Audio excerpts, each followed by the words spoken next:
Es un verdadero gozo estar aquí, ¿verdad?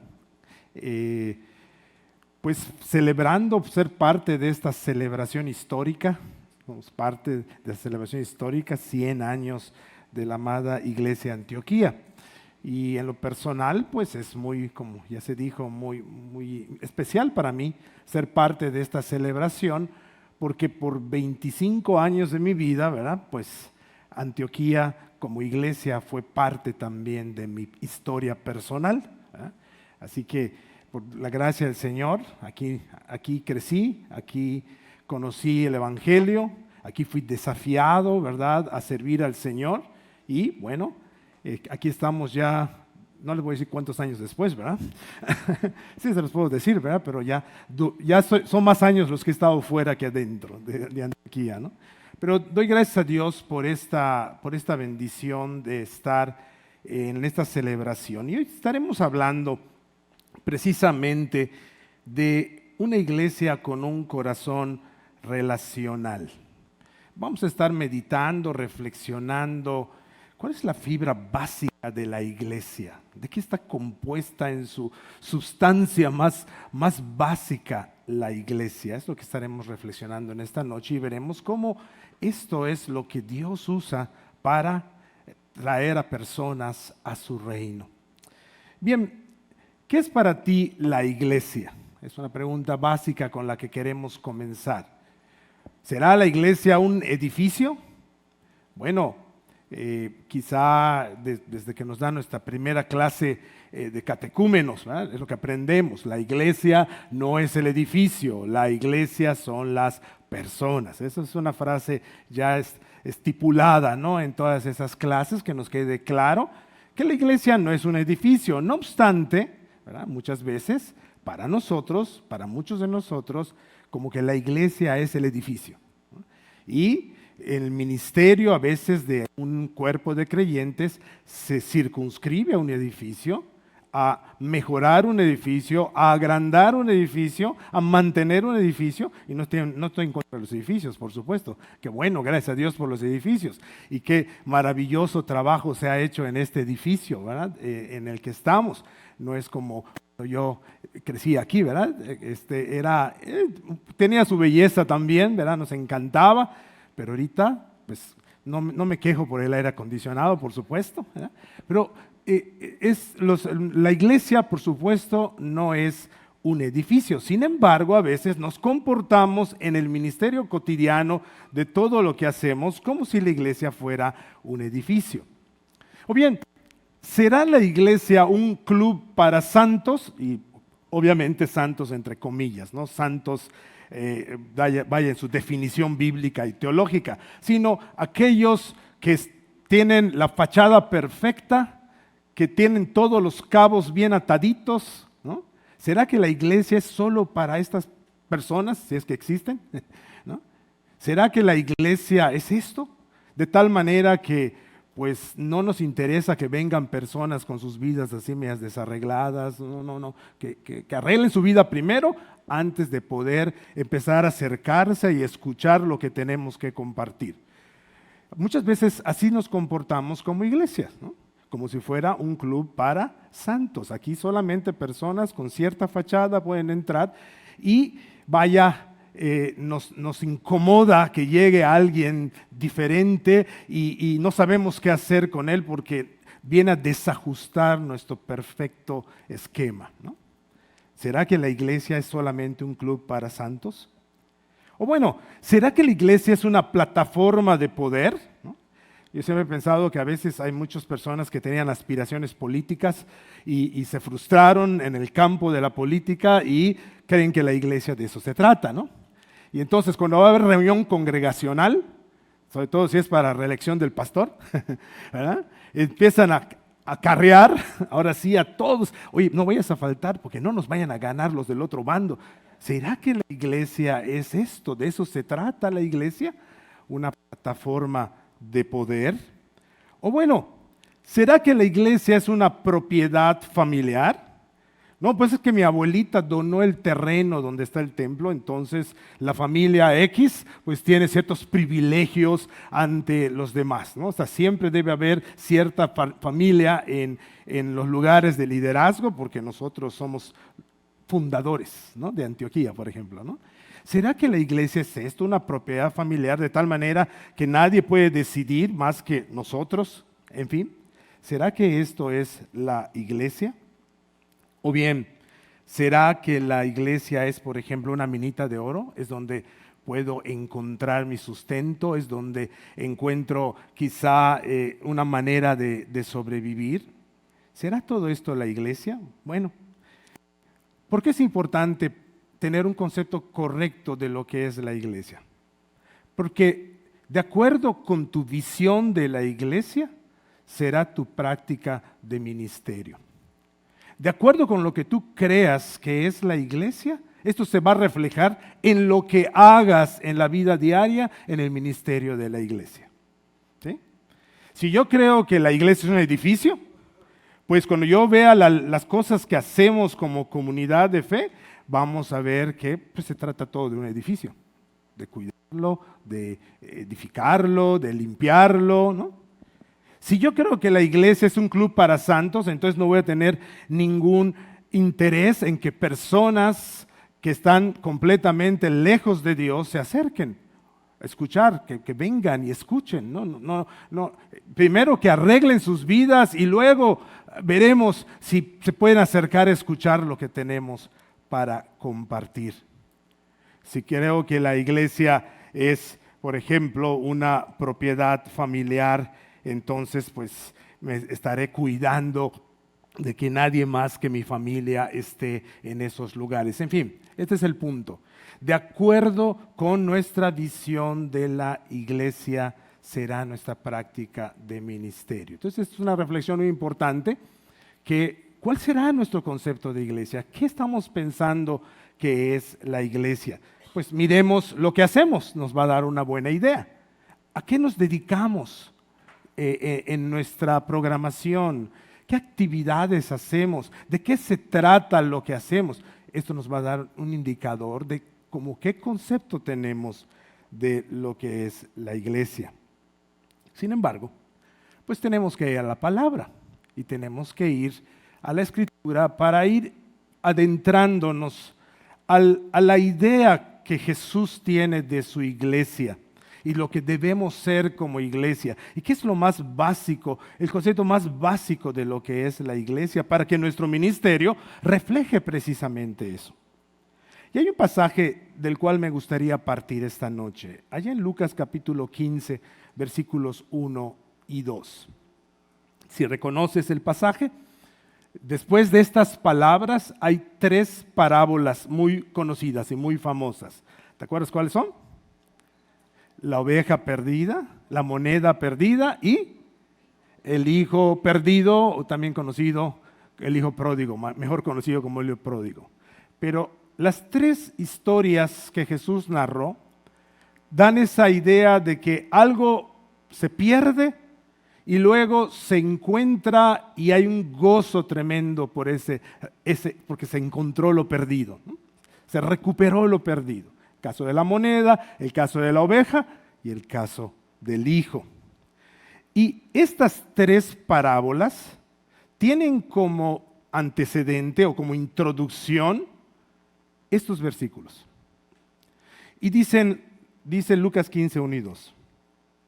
Se acercaban a Jesús todos los publicanos y pecadores para oírle. Y los fariseos y los escribas murmuraban diciendo: este a pecadores recibe y con ellos come. Muchas veces había leído este pasaje y pues me iba directo a las parábolas, ¿no? Pero en una ocasión leí con detenimiento estos versículos y hubo algo que inmediatamente me llamó la atención y no tuve respuesta. Miren cómo dice: se acercaban a Jesús todos, ¿quiénes? Los publicanos y los pecadores para oírle. Wow. ¿Quiénes se acercaban a Jesús a escucharle? lo peor de su sociedad, la sociedad en ese momento. Los publicanos y los pecadores, dos categorías, digamos, quieres describir la escoria de la sociedad, publicanos y pecadores. Estos eran los que se acercaban a Jesús para oírle. La pregunta forzosa es, ¿por qué como iglesias no estamos experimentando esto? Si estamos predicando a Jesús. Jesús es atractivo para los pecadores y los publicanos. Jesús es atrayente para los publicanos y los pecadores. ¿Por qué es que no estamos, vaya, hasta con lista de espera de publicanos y pecadores para venir a escuchar acerca de Jesús en nuestras iglesias? Bueno, no tengo respuesta, pero parte de ella sospecho que es lo que dice el versículo 2. Y los fariseos y los escribas murmuraban diciendo, este a pecadores recibe y con ellos come. Quizá los pecadores y publicanos no están viniendo a escuchar acerca de Jesús porque la iglesia, como iglesia, quizá estamos reflejando más a los publicanos, a los fariseos y a los escribas que al mismo Jesús. Quizá lo que proyectamos, quizá la manera en que actuamos, pareciéramos más discípulos de fariseos y escribas que discípulos de Jesús. Porque Jesús atrae, porque Jesús es buenas noticias, porque Jesús habla cosas maravillosas. Bueno, esta reflexión nos debe llevar a pensar muy bien en lo que hacemos, en lo que somos como iglesias y lo que hacemos como iglesias y lo que proyectamos como iglesias. Jesús da buenas noticias. Jesús compartía el evangelio. Sí, por supuesto, el evangelio confronta, pero el evangelio no te deja allí en el pozo. El evangelio te rescata. Y Jesús se relacionaba con estas personas, con las que los fariseos y los publicanos, por cierto, ni siquiera cruzaban la mirada. Entonces, tenemos que aprender a ser iglesia de Jesús, a ser la asamblea de Cristo, porque Él es aquel que es atractivo para los publicanos y los pecadores. Y pienso que algo muy importante que somos como iglesia y que va encaminado en esa dirección es el mismo hecho de la fibra más básica de lo que somos, que son las relaciones entre nosotros. Las imágenes bíblicas de la iglesia nos llevan a pensar en la importancia de lo relacional. Jesús es relacional, se relacionó con los pecadores, habló con ellos, se interactuó con ellos, los trajo, fue a la casa de un publicano, ¿no? Le dijo a Mateo también, y Mateo invitó a todos los cuates publicanos y hicieron una gran fiesta allí. Allí estuvo Jesús. Es relacional, se mete con las personas, se arremanga la cabeza y mete las manos en el lodo. Jesús es relacional. Y la iglesia, su iglesia, también desde la misma perspectiva que nos da la Escritura, es grandemente relacional. Para empezar, nos dice que la iglesia es un cuerpo. La iglesia es un cuerpo. La iglesia tiene miembros. La iglesia tiene interconexiones, tiene coyunturas, hay interdependencia. Cuando un miembro se duele, los demás se duelen con él, ¿no? Como cuando te das un martillazo en tu dedo, ¿verdad? Todo tu cuerpo se va sobre ese dedo, ¿no? ¡Ay! Dices, ¿no? Así, la iglesia es altamente relacional porque es un cuerpo. Y otra de las figuras o imágenes que nos da la Biblia de la iglesia es, la iglesia es una familia. La familia Antioquía, ¿no? Esto es un concepto muy bonito que se ha estado enfatizando, ¿no? Esto es intencional, no crean que es de casualidad. Los líderes han sido intencionales en ¿verdad? En enfatizar este punto muy importante para que entendamos que esto se trata de un cuerpo, que esto se trata de una familia, que no son individuos que se reúnen nada más en el tiempo y el espacio y luego cada quien a vivir su vida. Son un cuerpo, son una familia. Y esto es la iglesia, precisamente. Y en su expresión local es donde experimentamos de primera mano esta realidad de ser cuerpo y de ser familia. Por eso esta noche me gustaría reflexionar con ustedes. Empecemos a ver la iglesia, siguiendo estas dos imágenes de familia y cuerpo, como una comunidad de gracia. Allá la palabra comunidad indica la idea de relaciones, de unidad, de personas coincidiendo, de personas buscándose, de personas interconectándose. Y por supuesto, la gracia, o sea, el evangelio, es lo que une a estas personas.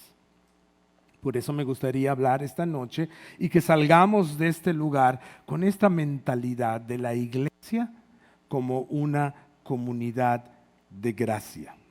Hablemos entonces de algunos rasgos de la comunidad de gracia.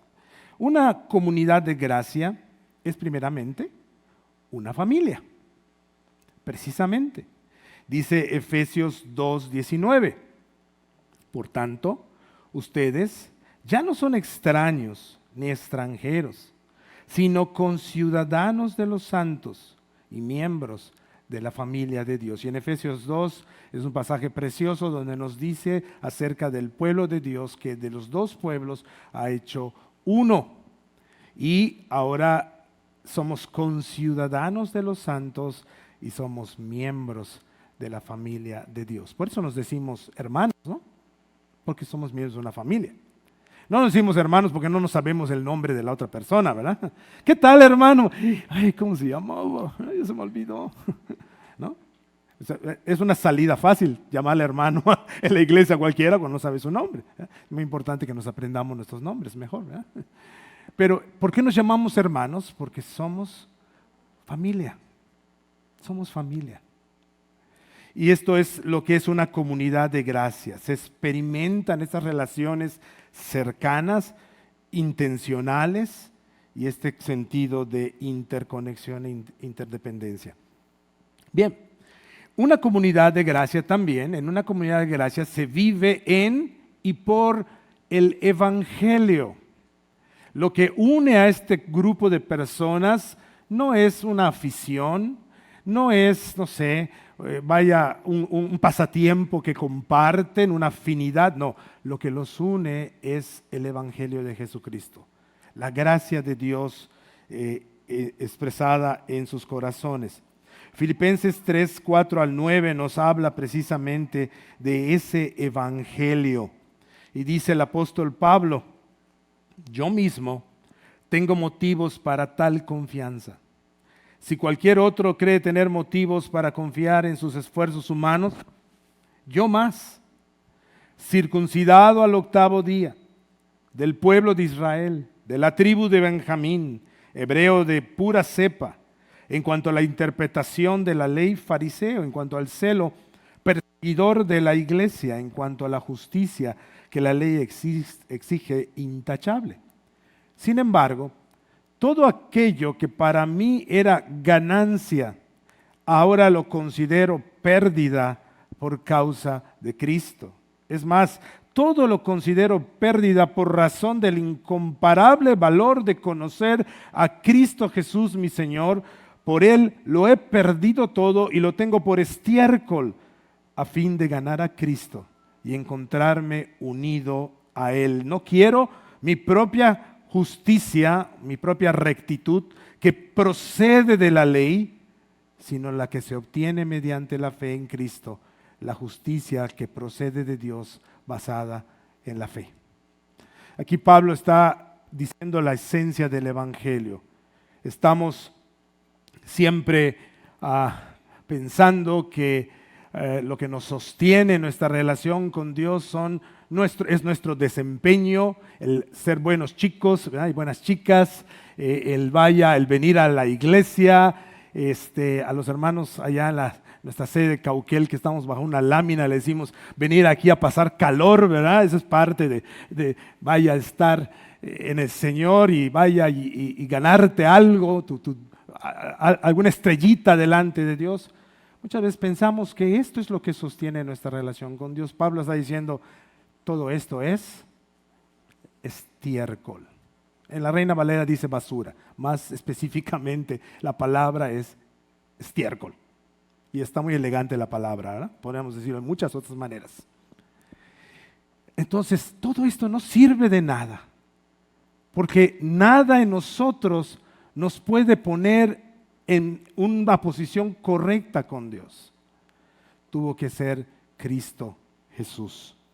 Y dice Pablo, no quiero encontrarme con mi propia rectitud, sino con la rectitud de Cristo que se obtiene por la fe.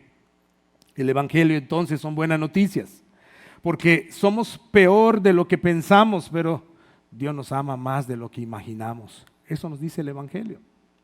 La gracia nos pone a todos en el mismo plano. Todos estamos condenados, nos dice la Biblia, pero cuando la gracia llega a tu vida, cuando la gracia del Señor llega a tu vida, entonces estás en el mismo plano con todos los demás a tu lado, ¿no? Vaya, porque estás donde estás, no porque lo mereces, sino porque Dios quiso dártelo por gracia. Y entonces, esto hace que no haya lugar a jactancias ni comparaciones. Y esto, mis hermanos, atrae a los necesitados y sedientos espiritualmente.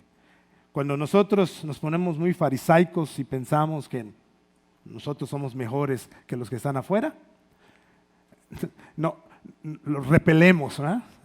Es el repelente para los inconversos.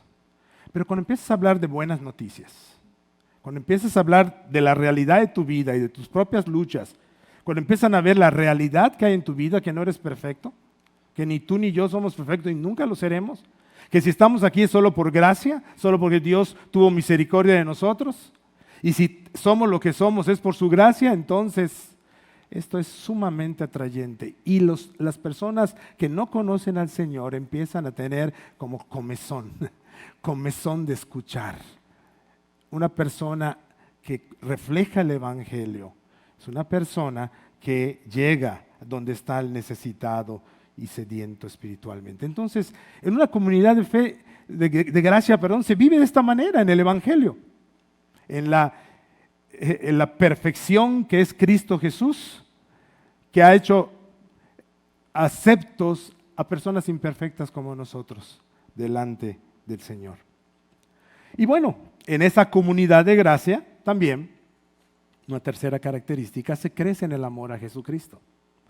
Empezamos, cuando una iglesia está siendo una comunidad de gracia, hay crecimiento, no solo numérico, a veces no es tanto lo numérico, sino en la profundidad de la relación con Dios de las personas y la profundidad de la relación unos con otros. El Evangelio empieza a ser esa obra transformadora en nosotros. Efesios 4:16 dice, todo el cuerpo, bien concertado y unido entre sí por todas las coyunturas que se ayudan mutuamente según la actividad propia de cada miembro, recibe su crecimiento para ir edificándose en amor. Hay crecimiento, todo el cuerpo bien coordinado por las relaciones basadas en el Evangelio. Vamos experimentando crecimiento. Esta es una iglesia que está viviendo como comunidad de gracia. Una cuarta característica, podríamos decir que en una comunidad de gracia recibes cuidado en la lucha contra el pecado. La gracia no significa que no vamos a hablar de pecado. Por supuesto, hay que hablar de pecado, es una realidad. De hecho, ¿qué es la gracia sin la existencia del pecado? ¿No? O sea, la gravedad del pecado hizo necesaria la gracia.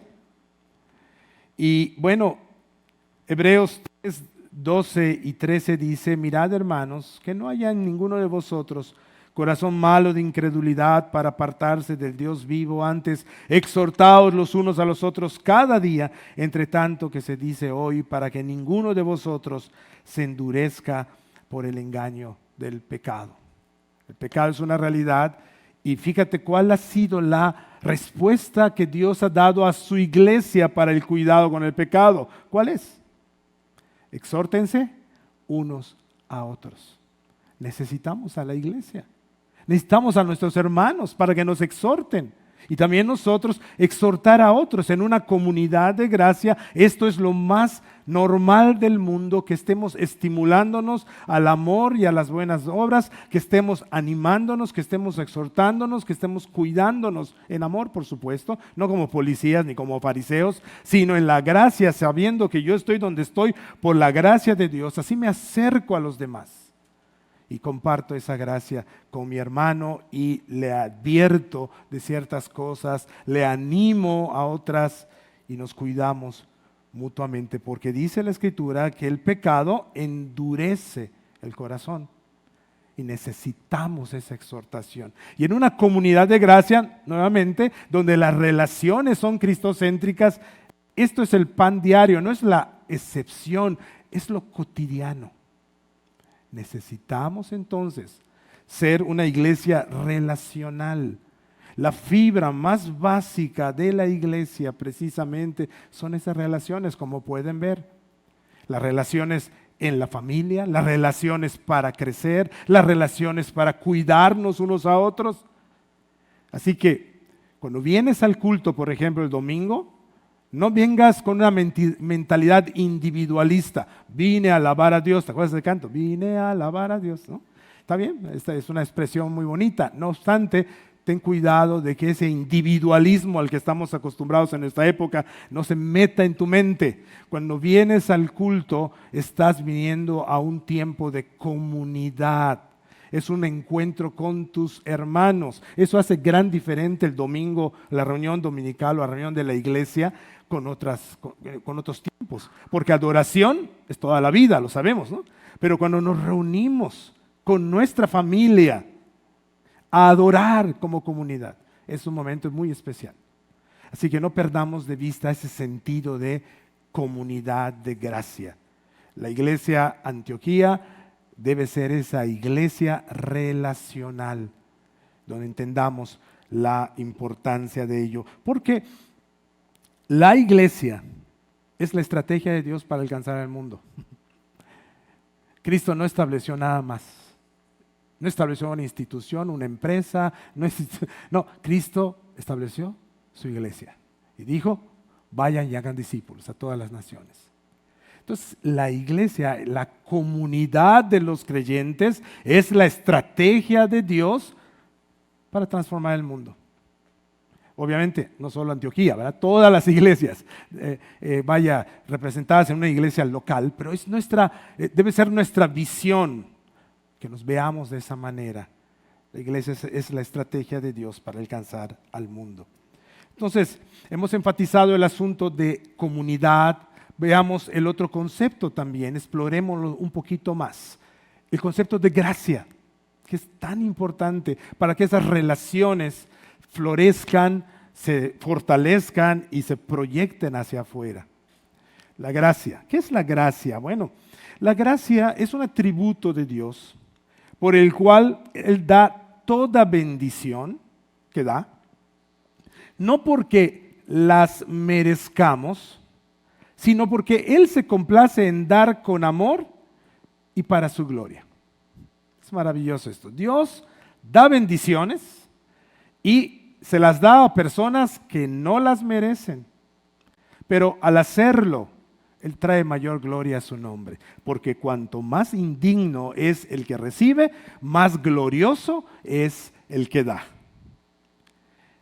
Y hay algunos pasajes que nos ayudan a entender este concepto de la gracia. Por ejemplo, Romanos 11:6 me gusta mucho porque dice Pablo hablando de la salvación, por supuesto, en el contexto, pero quiero que observemos. Y si es por gracia, ya no es por obras, porque en tal caso la gracia ya no sería gracia. ¿Cuál es el elemento fundamental para que algo sea por gracia? es que no te lo deban, es que no lo merezcas. Tantito lo mereces, se acabó, ya no es gracia. Es pago, es salario, se te debe. ¿Ok? Si es gracia, requisito indispensable es no merecerlo. Entonces, cuando escuchemos salvación por gracia, por ejemplo, ¿qué nos está diciendo? Que no tuvimos en absoluto nada que ver con esta salvación. No hay nada en lo que nos podamos gloriar. Es que yo decidí ir a Shokenpich. ¿Verdad? Es que hasta eso fue gracia. Hasta eso. El otro día estaba yo platicando con un hermano que ahorita es pastor en una iglesia que no es presbiteriana, pero bueno, también tienen a Cristo, ¿verdad? Bueno, este hermano estudió conmigo la secundaria y era un desastre. Era de los que se sentaban atrás. Yo era de los que se sentaban adelante, por supuesto. Y los que los maestros querían, o sea, los aplicaditos, ¿no? Y yo tenía mi grupito. Y entonces, pues llegó el tiempo de Shokenpich. Yo soy de Antioquía, ¿verdad? Algún día fui a Shokenpich. Y entonces, pues dije, pues voy a invitar a mis amigos, hay que compartir el evangelio. Así que invité a mi bolita de amigos allá de los de adelante.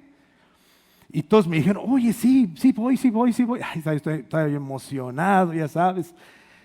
Y bueno, faltando algunos días para el campamento, me empezaron a cancelar todos.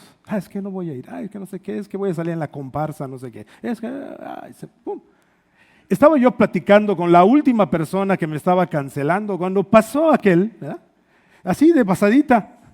Y me dice, escuchó algo, ¿no? Oye, ¿de qué están hablando? ¿Qué? ¿Campa qué? ¿Choque qué? Oye, yo voy, me dice. ¿Tú? Le digo, sí voy. Bueno.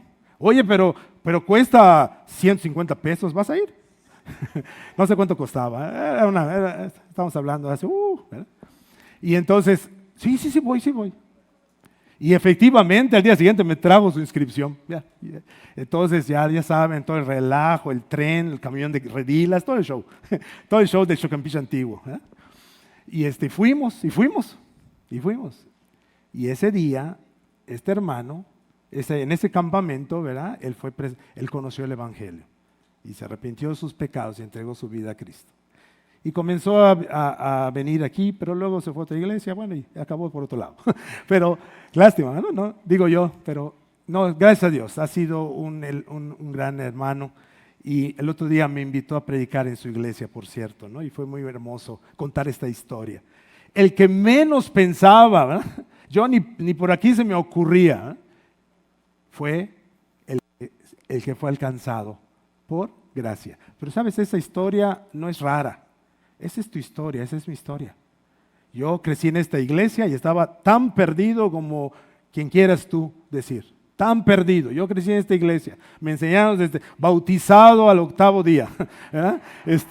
Todo. Doña Chabelita me dio doctrina, todo lo que tú quieras decir. ¿Verdad? Pero estaba yo tan perdido como el que tú quieras, el peor que tú conozcas. Es la gracia. Es la gracia. ¿Qué características tiene la gracia? Bueno, vamos a verlas rapidito, porque si no voy a romper el récord de David Correa. Y eso es un mal récord para mí. ¿Verdad? Dios asume la cuenta. Si algo es por gracia, no creas que es gratis, alguien tiene que pagar, ¿no? Y este es Dios. Cuando Dios da algo por gracia, Él asume la cuenta. Él paga los platos rotos. Por lo tanto, también no tenemos mérito alguno para obtenerlo. O sea, no hiciste nada especial para que, oye, se fijara en mí. No, nada.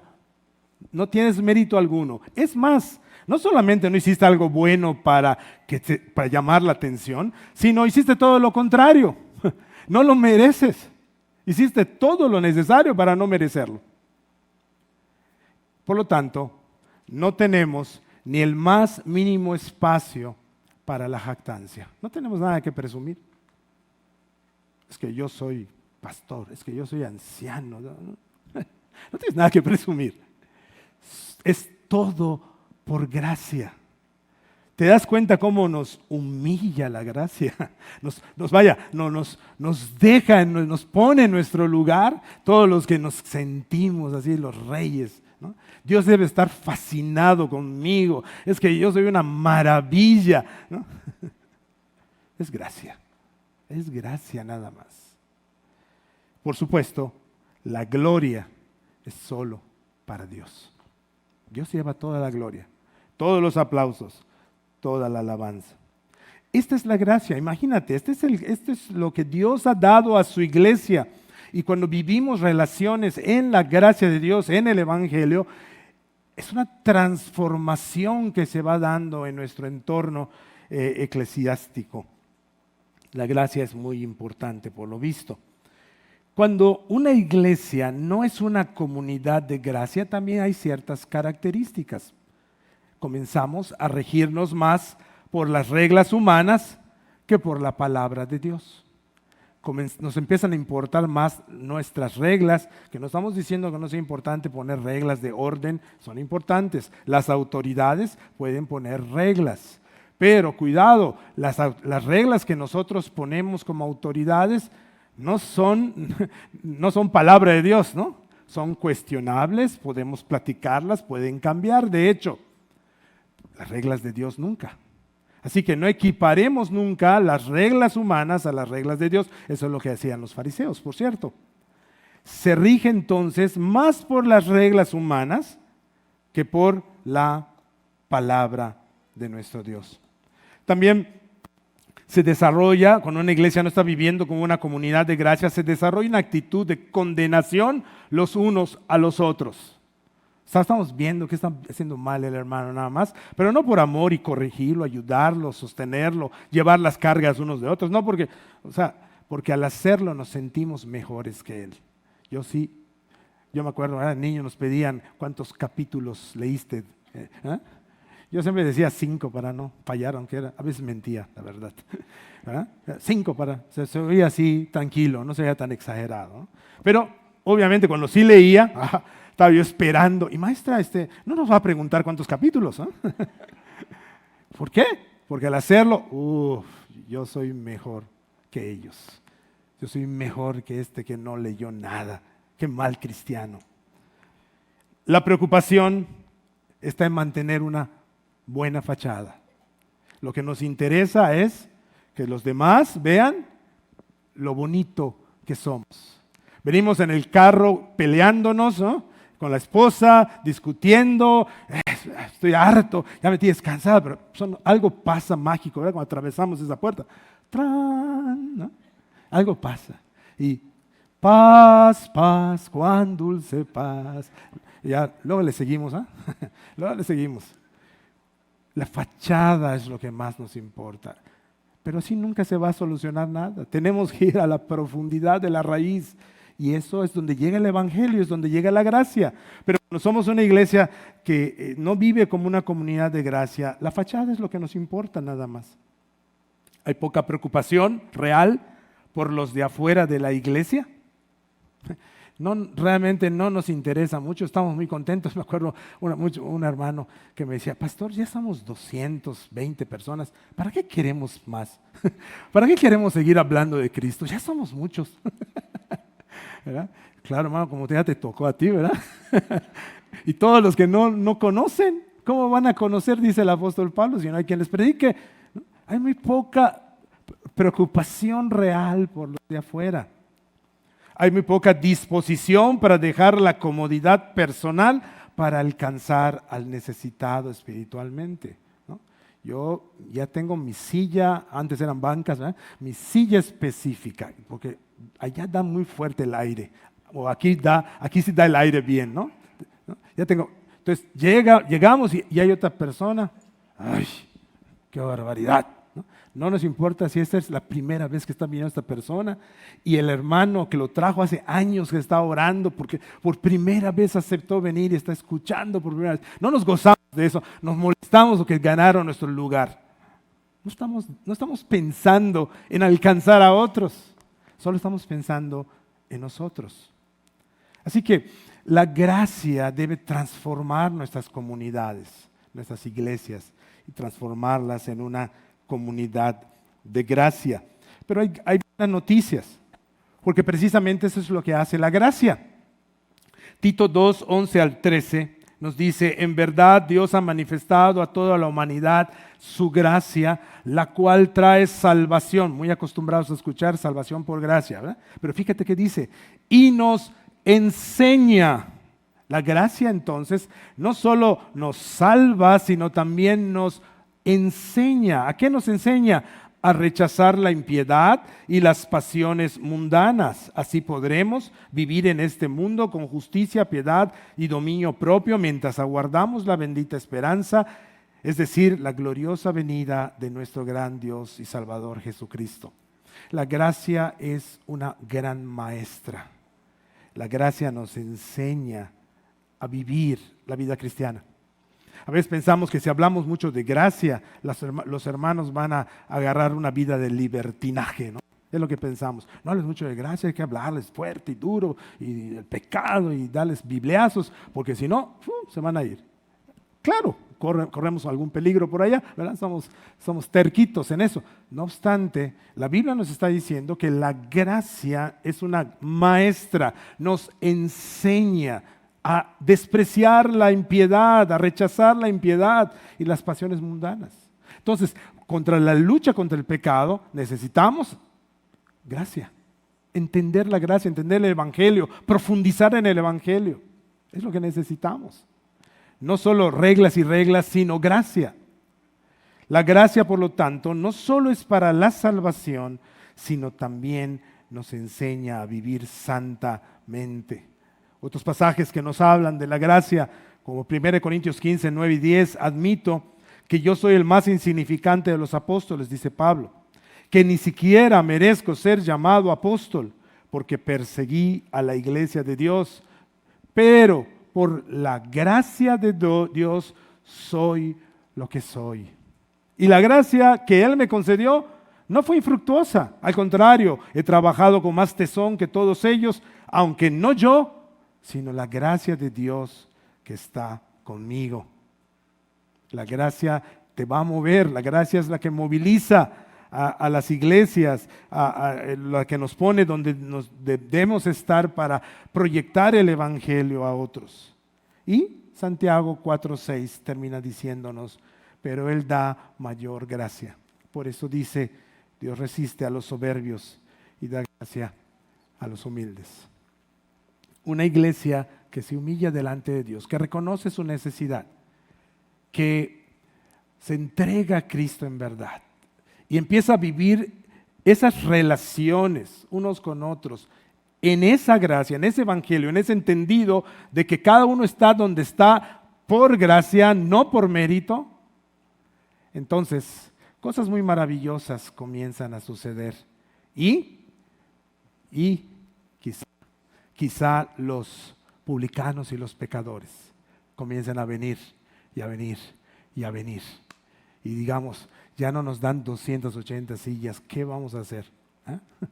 Bueno, plantemos una nueva iglesia, una nueva misión. ¿Eh? Ahí en la García tienen la primera. Bueno, otra más. Vamos por más misiones. Claro, de eso se trata. Compartir y compartir el Evangelio, formando comunidades de gracia. Bueno, hermanos, para ir aterrizando todo esto, viviendo con un corazón relacional en el Evangelio. Esto fue solo la introducción, ahora sí viene la plática. Viviendo con un corazón relacional en el Evangelio. O sea, vaya algunas ideas para ir aterrizando esto. ¿Cómo lo vemos en el ministerio diario? ¿Cómo lo aterrizamos? Bueno, primero, la mayor inversión de recursos humanos y materiales debe estar orientada hacia las personas. La gente es más importante que los programas, la comodidad, las preferencias o las cosas. Si la iglesia está formada de personas, entonces ¿dónde está nuestro enfoque? En las personas. Tengamos más cuidado por una persona que por esta silla bonita que costó su buen dinero, lo sé. Hay que cuidarla, por supuesto. Pero es más importante que esta silla, cada una de las personas que están a tu lado. ¿Dónde va la inversión? En las personas, de tu tiempo, del esfuerzo, del dinero incluso. La mayor inversión de esos recursos humanos y materiales debe estar enfocada en las personas. Por supuesto, las cosas materiales van a ser un medio para servir a las personas, no las personas para servir a las cosas, ¿sí? Ahí está el asunto de la comunidad de gracia y de la importancia de las relaciones. Segundo, enseña la pacificación bíblica y atiende los conflictos interpersonales tan pronto como sea posible. Las relaciones son fundamentales.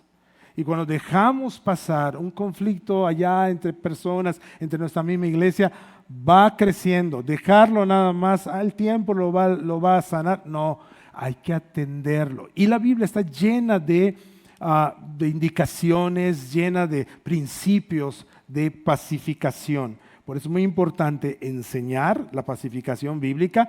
Allá por una foto vi que tienen eso, cómo resolver conflictos bíblicamente, que bueno, se está enseñando para que nosotros en lo individual aprendamos a resolver nuestros conflictos entre nosotros. Y esto va a ayudar a toda la iglesia porque sabemos resolver nuestros conflictos. Fomenta la unidad entre el liderazgo. Muy importante, estar unidos. Tenemos muchos grupos ministeriales en las iglesias, necesitamos unidad. No nos veamos como competencia unos con otros, ¿no? No somos competencia, somos del mismo equipo. Colaboremos, vayamos en la misma dirección, unámonos al mismo rumbo. Unidad entre nosotros, ¿sí? Así que hay que fomentar eso entre el liderazgo. Que los ancianos no estén peleados con los diáconos, no es aquí, ¿verdad? En otro lado. Que este grupo de ministerio de niños esté peleado con este otro grupo de niños, estén como compitiendo. No, somos del mismo equipo. Fomentemos esa unidad, vayamos en la misma dirección relacional. Establece estructuras ministeriales que faciliten las relaciones cercanas y significativas entre los creyentes. ¿Qué quiere decir esto? Quiere decir que nuestras estructuras ministeriales traten de poner lo más cerca posible a una persona con otra. En lugar de facilitar que vivan en su individualismo cada uno, juntémoslos, hagamos una estructura ministerial que vaya acercándolos cada vez más, que los pongamos enfrente y que tengan que platicar, ¿no? Que tengan que hablar, que tengan que conocerse, que tengan que orar juntos. ¿Sí? Eso es muy bueno, cuando la iglesia tiene esas conexiones y la estructura ministerial facilita todas estas relaciones. Por ejemplo, grupos pequeños, ese tipo de estructuras que nos ponen dentro de un grupo más cercano de personas y no nos queda más que conocerlos y darnos a conocer. Predica la gracia, predica sermones que lleven a los creyentes a la transformación motivados por la gracia de Dios, no por manipulación, culpabilidad o coerción. Vaya, aquí es más bien para todos los que predicamos. O lo enseñamos enseñemos desde la perspectiva de la gracia, ¿verdad? ¿Cómo es esto? Bueno, tenemos que dar un curso muy largo, pero básicamente es, nunca digas una instrucción que Dios da sin dar el fundamento de lo que Dios ha hecho para que esto sea posible. ¿Sí? ¿Okay? O sea, si Dios te dice, honra a tu padre y a tu madre, es un mandato de Dios. Pero ¿cómo voy a poder honrar yo a mi padre y a mi madre? Porque hubo un hijo que honró a su padre. ¿Eh? Y gracias a que ese hijo, que se llama Jesucristo, honró a su padre, tú como creyente y seguidor de Cristo, vienes ya con todo el equipo para honrar a tu padre, aunque sea difícil de honrar. Un ejemplo sencillo, ¿no? Pero el punto es ese. Siempre el evangelio es el motor, lo que hizo Cristo, lo que tenemos en Cristo, las riquezas que hay en Cristo, es lo que tenemos a nuestra disposición para cumplir la obediencia. Porque muchas veces solo lanzamos lo que tienes que hacer, y sales todo abrumado, ¿no? Pero No te dije el capítulo completo, no te dije el cuento completo. Cristo ya hizo todo posible, ha reconciliado todas las cosas consigo mismo. Cristo te ha capacitado porque ha dado su Espíritu Santo en tu corazón. Entonces, no tienes pretexto, por cierto. Ahora sí, puedes hacerlo para la gloria de Dios, en obediencia a Cristo y por la fortaleza que da el Espíritu Santo. También en ese sentido de comunidad de gracia, no critiques ni ofendas las creencias de otras asociaciones religiosas desde el púlpito. Predica el Evangelio. Estamos hablando, el Evangelio es ofensa, ciertamente, pero tengamos cuidado que si va a ofender a alguien se va a sentir ofendido, que sea por el Evangelio y no por otra cosa, por algún comentario mal colocado, ¿no? Por una idea humana pues achocada allí nada más. No, tengamos mucho cuidado. Tristemente, hace unos ¿se está grabando esto? Bueno, no lo voy a contar. Ándale, en la iglesia de un amigo, había una familia que había estado yendo así algunas semanas, sin trasfondo de iglesia, había estado yendo. Pero el temor más grande que ellos tenían es que les fueran a hablar mal de su iglesia, ¿no? Que no es evangélica. O sea, ese era el temor más grande que tenían. De su trasfondo, su tradición, ¿no? Son personas, ¿no?, que todavía están empezando, no hay madurez, ¿no? Y tristemente invitamos a alguien a dar una plática que no fue el pastor Marcial. Y ese domingo, después de haber ido como 6 meses, esa vez esta persona, este hermano, predicó precioso lo que enseñó, o sea, maravilloso, pero hubo un comentario por allí en el que lanzó ciertas cosas en son de burla acerca de algunas prácticas de personas y su religión. Eso bastó para que no regresen. Llámale inmadurez y todo lo que tú quieras. Pero no los ofendió el Evangelio, porque eso no era el Evangelio, ¿no? Los ofendió otra cosa, un comentario mal colocado. A eso me refiero. Tengamos mucho cuidado cuando enseñemos. Piensa que no todos entienden todo, con la madurez. Por eso predica el Evangelio, enseña del pecado desde el Evangelio, enseña de lo que la palabra de Dios dice. No tienes que estar lanzando indirectas o directas a otros. Deja claro que la gente puede venir así como está. Dios nos recibe como somos para transformarnos de acuerdo con lo que debemos ser. Muchas veces pensamos, no, compón tu vida y luego a lo mejor puedes empezar a aspirar, acercarte a escuchar lo que tenemos para compartir, ¿no? Es a veces nuestra mentalidad. No, está tan mal su vida que no lo voy a invitar a Shoken Beach, como yo pensaba, ¿no? Está tan mal desde los de atrás que no debía a Shoken Beach porque va a echar a perder Shoken Beach. Necesita el Evangelio. Así que es claro, ven cómo estás, obviamente. Dios te ama tanto que no te va a dejar como estás porque sabemos que estás mal, como todos estuvimos y estamos en ese proceso de transformación. Y Él nos transforma. Dios no nos deja como nos recibe. Deja claro que no somos mejores que nadie. Si somos algo es por su gracia. No somos mejores que nadie. Que nos quede bien claro eso. No tenemos nada de qué jactarnos, nada de qué presumir. Lo único en lo que nos podemos gloriar es en Cristo. En Cristo, dice Pablo, me glorío solo en Cristo y Cristo crucificado. No hay nada más glorioso que eso. Confronta el pecado con mansedumbre y con motivos correctos. Practica una disciplina que busque restaurar en vez de castigar. La disciplina es necesaria. La confrontación del pecado es indispensable. El cuidado es importante. Pero recordemos, la razón por la cual buscamos es la restauración. Realmente nadie va a pagar por sus pecados. Si eso fuera, híjole, ¿verdad? Cristo es el que ha pagado por los pecados. El que va a ser restaurado y si ha sido perdonado por el Señor, no Él va a pagar por sus pecados, porque nadie puede pagar si no es Cristo Jesús el que pagó en la cruz. Enseña y fomenta el cuidado espiritual mutuo entre los creyentes. Somos una comunidad, necesitamos cuidarnos unos a otros. No son suficientes los números de pastores que tú puedas llamar y pastores ancianos como tenemos aquí. No son suficientes, que tengas 12, 15, 16, no van a ser suficientes.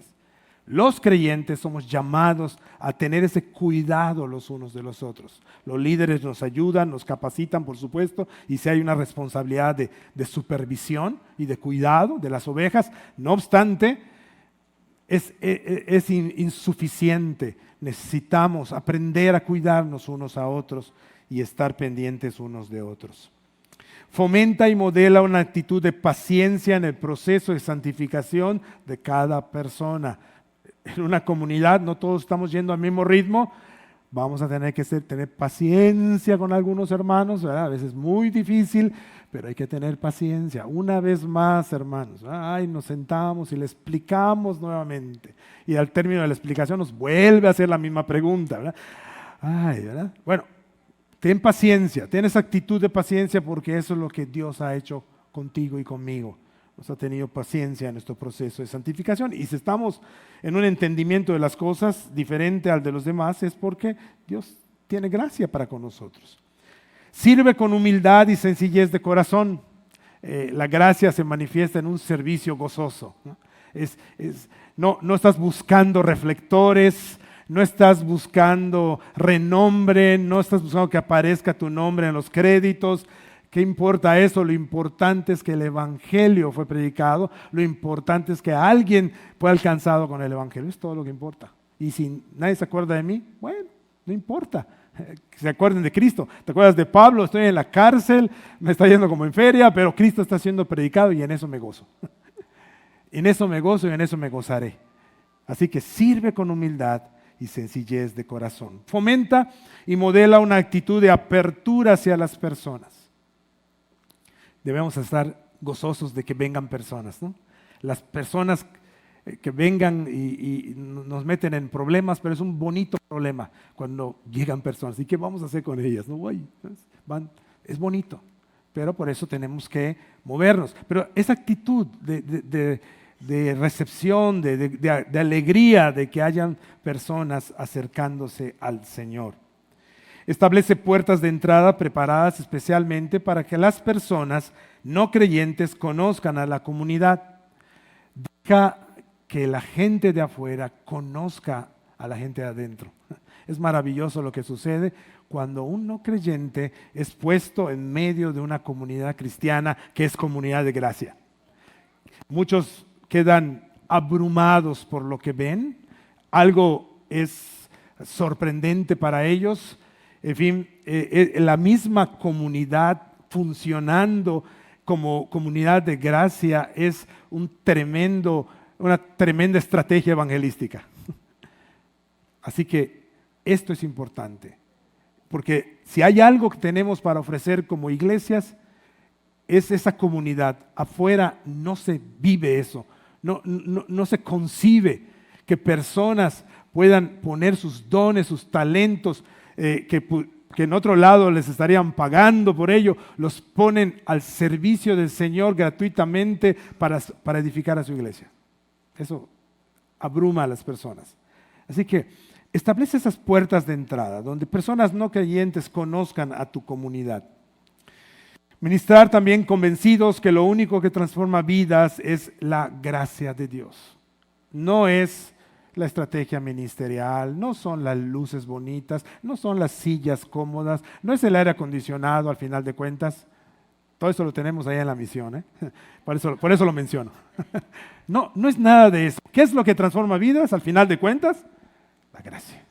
Por supuesto, estos son medios, son cosas que ayudan, que canalizan, pero no depositemos nuestra confianza, como dice el Salmo, en carros y en caballos, sino ¿quién es el que da la victoria? Jehová de los ejércitos. Nada más. Estos confían en carros y aquellos en caballos, mas nosotros en el nombre del Señor. Así es, el que transforma vidas es el Espíritu Santo derramando su gracia en los corazones.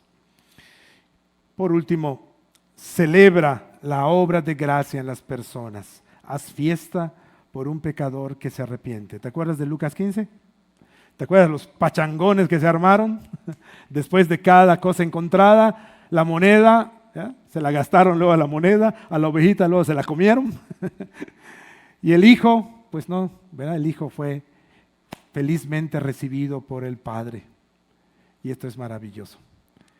Esto es el gozo.